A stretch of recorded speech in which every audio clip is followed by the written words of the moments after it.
seeing him every week killing me. Eze again, useless. Some of the things that are being said, it's not real life. I remember like tears pouring from my face. I saw a message from England. Hey, that's banter, you know. Guys actually called me a chess champion. I feel like with most players, if they get that, they can achieve it. Driving towards being the best version of yourself. There's something in that. Welcome to Don't Sweat It, a series by Versus and Shaw for Men about resilience and moving with confidence. Today, Ebere Eze shows how he handles pressure, overcomes setbacks, and keeps moving forward, on and off the pitch. Yes, broski. What are you saying, brother? You good? You ready to get into this, yeah? Yeah, I got you, man. Let's take it back to growing up South London. How much would you say that South London has shaped who you are today? Yeah, massively. Just growing up in a place that's just so diverse, so many different people from different walks of life, you're just experiencing and exposed to a lot of the world all in one place. So definitely shaped the way I think, the way that I see the world and see life, but also that sort of drive to get out, to achieve something, to make something of yourself. Football's a massive part of your story, but thinking about childhood, what are some of your favourite memories? Earliest memories would be playing round the corner from my house. And it would just be me, my brothers. We would just like be creating games in the little, we used to call it puddle. Because it was like, I don't know what this place was, but it was like just a puddle that wouldn't dry up. Gee, like it was called puddle because when we go there, there's always a puddle there. I would say that's probably where my love for football like started. What sort of player were you as a young baller? I think I'm the same player. I'm just more efficient now. Like I play football with the aim of winning and scoring, and along with that comes the enjoyment of not making people or running past people or whatever. Whereas when I was younger, that's all I cared about. I just wanted to rip people. I wanted to skill people. I wanted to nutmeg them. If I scored, it was good, but I just want you to know that I'm better than you. That was my aim. For every game, I need to show everyone that I'm the best player on the pitch and no one can do what I can do. Whether that was a good thing growing up, I don't know, man. But it's got me here, so it's helped me. How important would you say your family have been, especially in those early days of you pursuing your career in football? Yeah, crazy. I can't thank them enough for what they've done for me.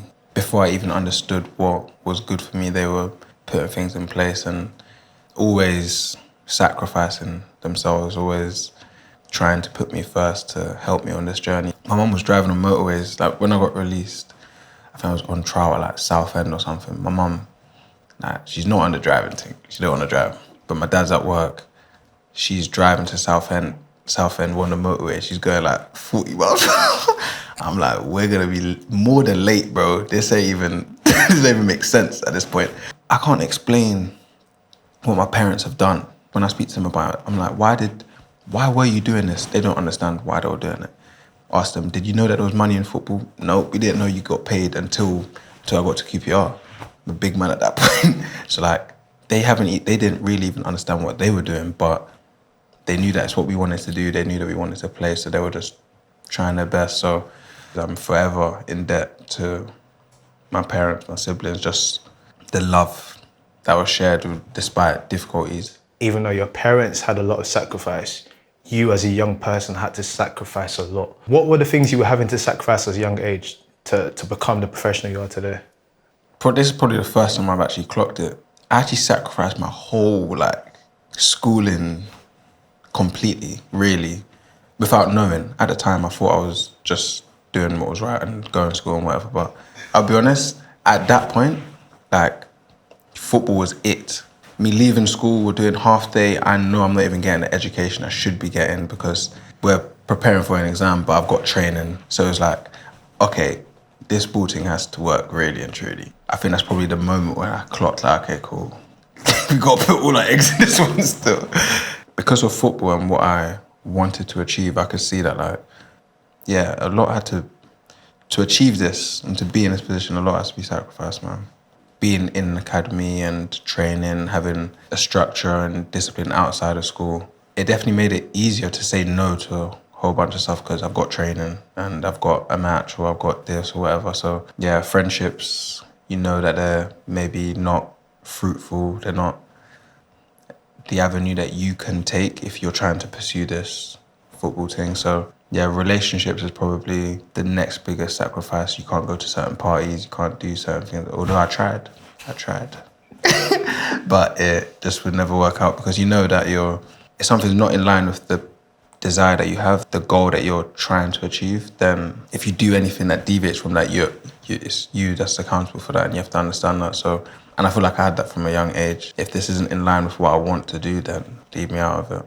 Thinking about your journey to now, it's been a long one with many different stops on the way. Yeah. But let's take it all the way back and walk through. So started at Pro Star, Sunday League team, then moved to Bruin FC, and then got scouted by 4 or 5 teams, chose to go to Arsenal. From Arsenal, 9 till 13, released. Went to Fulham, 13 till 16, released. Half a season at Reading. Went to Millwall for my scholar, played there for 2 years, got released from there, went on trial to Bristol City, Sunderland. I think that was it. And then got signed at QPR that summer. And yeah, from there it's just sort of been the journey of climbing in professional footballer, from there to Palace, where I am now. There was like an expression in your face when you're reflecting about that journey, especially where it's like, it feels like you're going forward, rejection. How did you handle that first rejection after Arsenal and then subsequently the rejections that came after that? So the first one was probably the toughest one because it was so young, didn't really understand anything else other than Arsenal. Everything was Arsenal. You go watch them on TV, go and watch games. It was just Arsenal. So yeah, I just remember crying and being so upset. Mum was crying, everyone was so upset. But I think it's because everyone saw that as what football was. And it wasn't until maybe going on trial that you saw like, oh, there's actually so many other clubs and this and that and blah, blah, blah. So that was probably the toughest one. After that, I would say it became like a character building thing, like my trust and faith in God and the gift that He's given me. I just allowed it to fuel me and fill me up, which was important. Did you ever lose your love for the game in those moments? No, I never stopped loving football. It's even the same now. It's like you deal with things outside of football and you may not love them as much, but the craft and art of football, that's never, ever changed. And I'll forever love nutmegging people. I'll forever love scoring. I'll forever love winning. That's everything for me. Doesn't mean that's not difficult. It's still difficult to get through those times. And I remember thinking, like, why is this so hard? Like, why is it so difficult to get to where I want to get to? But yeah, no, the love for football never changed. I don't think it will ever change either. The way you play, that expression, it comes with confidence. It comes from wanting to play the game you want to play. How impactful were these rejections on the way you played football? I do remember not feeling maybe appreciated or people not really understanding the type of player I was or how good I was and that type of stuff. So being real was probably a battle until I got to QPR, where I met managers who were like, oh my days, yeah, this is what we need, this is what we can see you here in this position doing this, and you know you need to work on this, you need to apply yourself in this area, but this talent that you've got here will work like this. So it was a long journey to get into that point, and it took a lot of honing of those skills that I did have and not being deterred from sticking at it, continue to do what I loved. First pro deal. Yeah. Talk me through that. Like, how did that feel when the moment finally came? That was just relief, man. Straight relief. There was no other word to Why describe relief? that. That's interesting. Because of the journey of getting there, that's what you've been working towards the whole time. And not just the pro, but the team that I was then joining and the people that were there. I was like, okay, these guys actually see me. They actually appreciate what I'm on. So it was the relief that I'd found somewhere, which was, yeah, crazy special, man. Did being seen and understood mean a lot to you, especially as a young player? Yeah, because I feel like I'm confident that most players have talent, have the gift, have ability. If you're playing if you're playing at academy at 20, you're probably good enough. So you've got something. So it takes a manager to pour into you and to nurture you and to help you. And I feel like with most players, if they get that, they can achieve it. They can get that, but it's just about who gets that. And I was just grateful that it was me, and for sure it's played a huge part in me playing with the type of confidence that I have now, and the freedom that I have. How does that compare to when you signed to Palace? What did that move mean to you, especially with the journey you'd been on? It was another step on the journey of like trying to achieve, trying to become better, and it was almost like a validation of everything that's happened before, and we've still managed to get here. So on a personal level, it was like a bit of, I knew I was right from the start.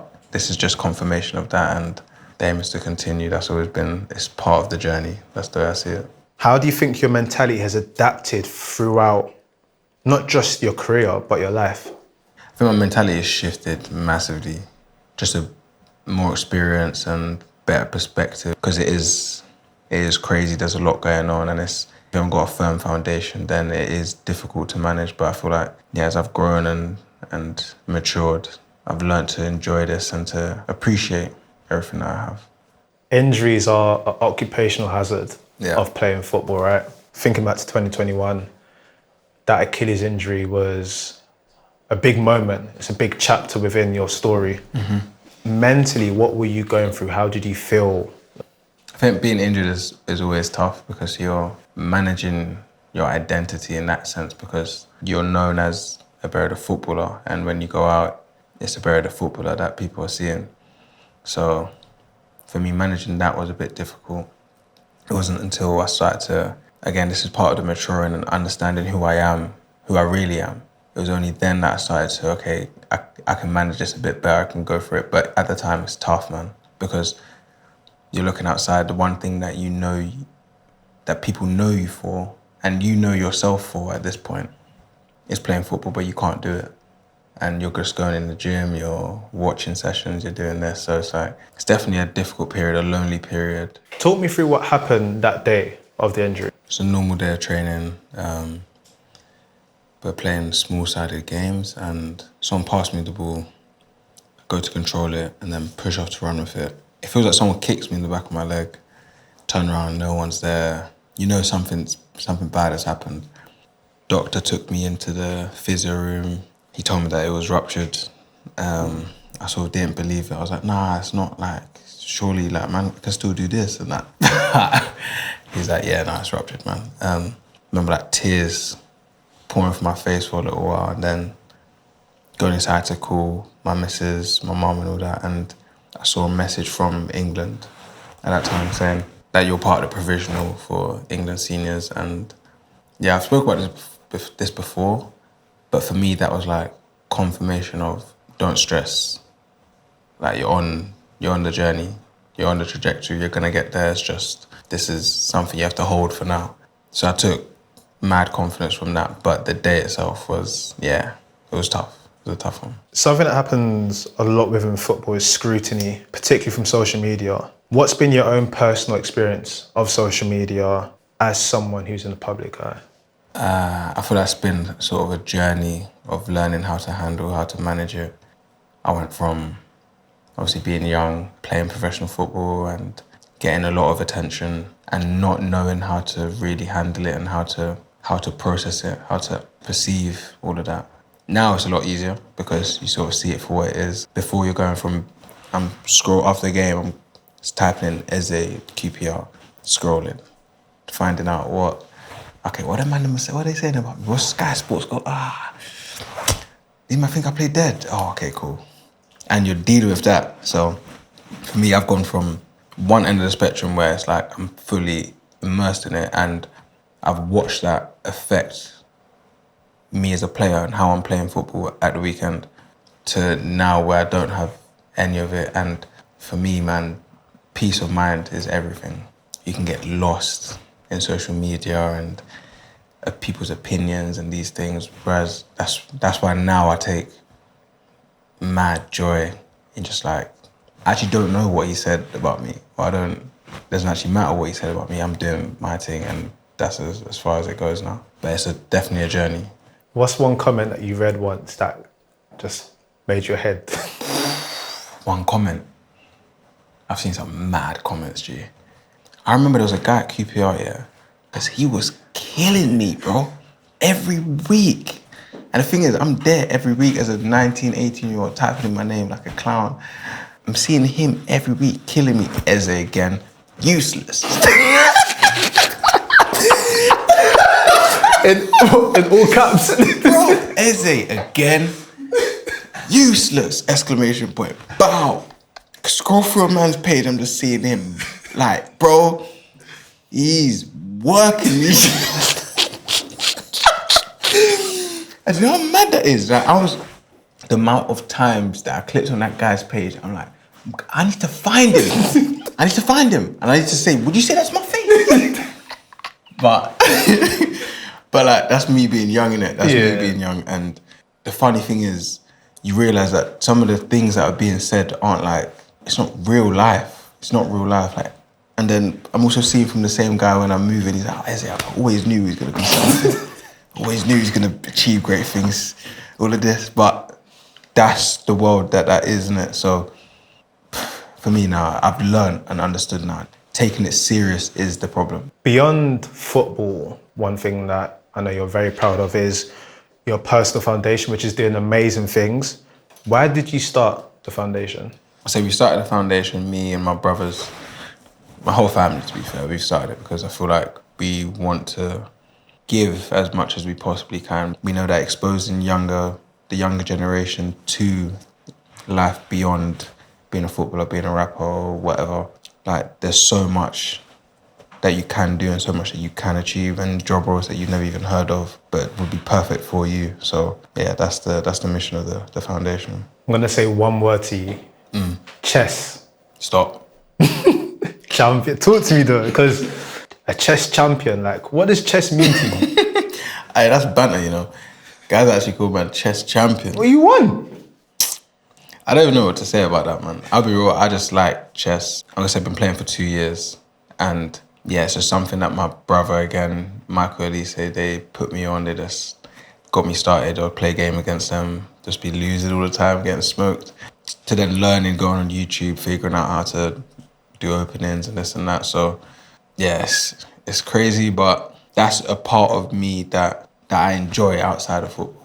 I enjoy that type of stuff. I enjoy like puzzles, all that type of stuff, man. So try to be a simple guy. What is it that you enjoy? Is it the sense of discovery? Because of course, football you're always learning, but it's something you've been doing since the age of 9. You said you picked this up, what, 2 years ago? Yeah. I didn't even know chess was like a thing for you to learn. I've never even thought about doing that as a kid. So the fact that I'm playing now is something that's like fun for me. I'm taking lessons, man. I'm trying to become good at it. I feel like it's something that is new, it's different, and for me there's a level of competitiveness to it as well. Like I want to be the best. I want to be anyone that I'm facing, so that's probably what helped me win the tournament. Throughout your career, you've been thrown curveballs, hurdles, whether that's life or playing football, and you've managed to keep moving forward.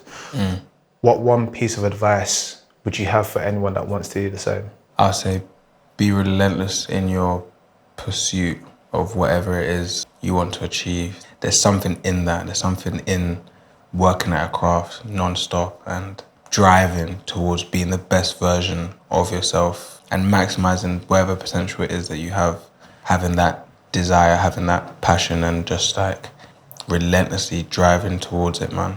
I've honestly enjoyed this, but we can't stop without a quick fire question round. You ready? What about you? What daily ritual do you have that makes you feel more confident? Prayer. What's a moment that gets you sweating more than a 90-minute penalty? Oof. Last man standing on Warzone. What's one thing you always pack for away games? Gotta have my sure deodorant, man. Can't be stinking after games, man. What's your go-to way to chill out after a long day? Go home and watch The Office, US. What's a nickname people don't know about? I can get myself cooked here though, innit? Be careful. I used to be called Iceman. Swear. Because of football? I can't even explain that one. What's a goal you wish you scored? The chance against Switzerland in the Euros when I cut in, instead of opening up and bending it, I went near post. Pain. Don't worry, you score many more. Yeah, it's calm. It's calm. It's calm. What's one lesson from sport that helps you in everyday life? It takes time to improve and to get better. Listen, Ebere, thank you for keeping it real, speaking about how you move with confidence, how you've overcome your setbacks, and for jumping on Don't Sweat It. Always, man. No problem at all.